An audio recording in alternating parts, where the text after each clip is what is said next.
Shalom Bapak Ibu, masih bersama dengan kami dalam program 5 Menit Penuh Harapan, Damai Sejahtera untuk kita semua Bapak Ibu yang dikasihi oleh Tuhan. Kita melanjutkan pembelajaran kita setelah kemudian Musa diminta oleh Tuhan menulis kembali dasar titah itu.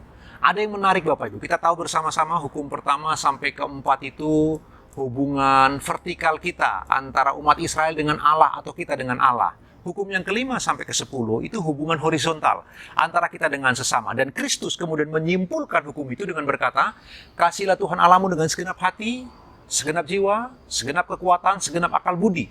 Dan dengan kasih yang sama, kasihilah sesamamu manusia. Ada pelajaran yang menarik Bapak Ibu.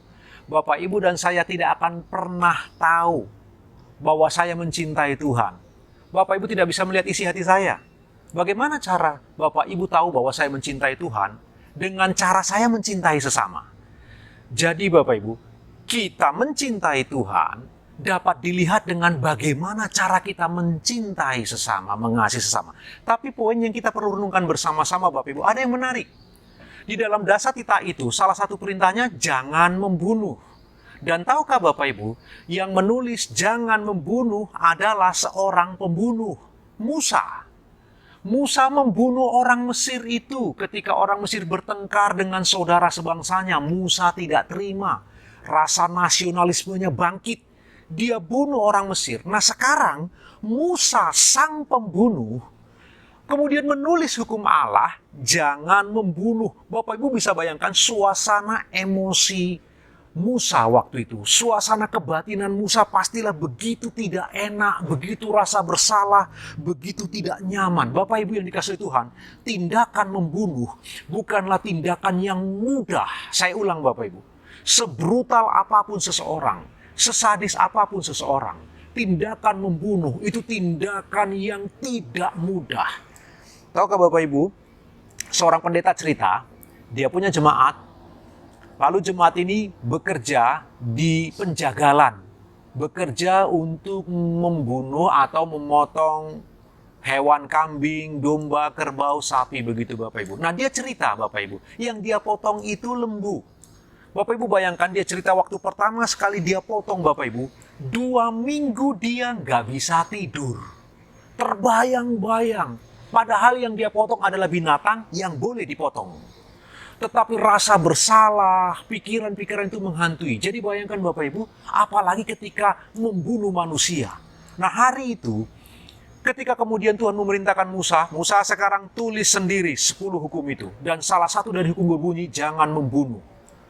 Musa sang pembunuh harus menulis kalimat jangan membunuh. Hari itu pasti ada rasa penyesalan yang dalam, ada rasa luka yang terbuka kembali Bapak Ibu. Jika tidak karena kasih karunia Allah, Musa tidak akan mengalami kesembuhan batin. Musa pasti mengalami luka batin yang sangat serius Bapak Ibu yang dikasihi Tuhan. Itu sebabnya kalau kita melihat perjalanan hidup Musa, masih ada emosi-emosi yang tak terkontrol Bapak Ibu. Emosi-emosi yang mematikan. Dimulai dari apa? Luka batin. Di mana dia pernah melakukan tindakan yang sungguh mengerikan. Pembunuhan. Apa pembelajaran Bapak Ibu dan saya? Bapak Ibu, ada banyak kehidupan kita. Sebenarnya mengalami kesulitan-kesulitan. Mengalami banyak penderitaan.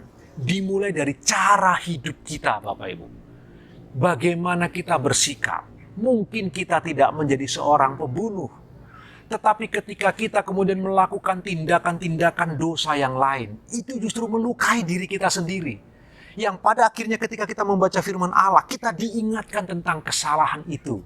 Kita menjadi begitu kikuk Bapak Ibu yang dikasihi Tuhan. Ingatlah baik-baik Bapak Ibu. Sekali lagi, mungkin Bapak Ibu dan saya tidak membunuh. Tapi firman Allah berkata, barang siapa membenci saudara seiman, dia sama dengan pembunuh.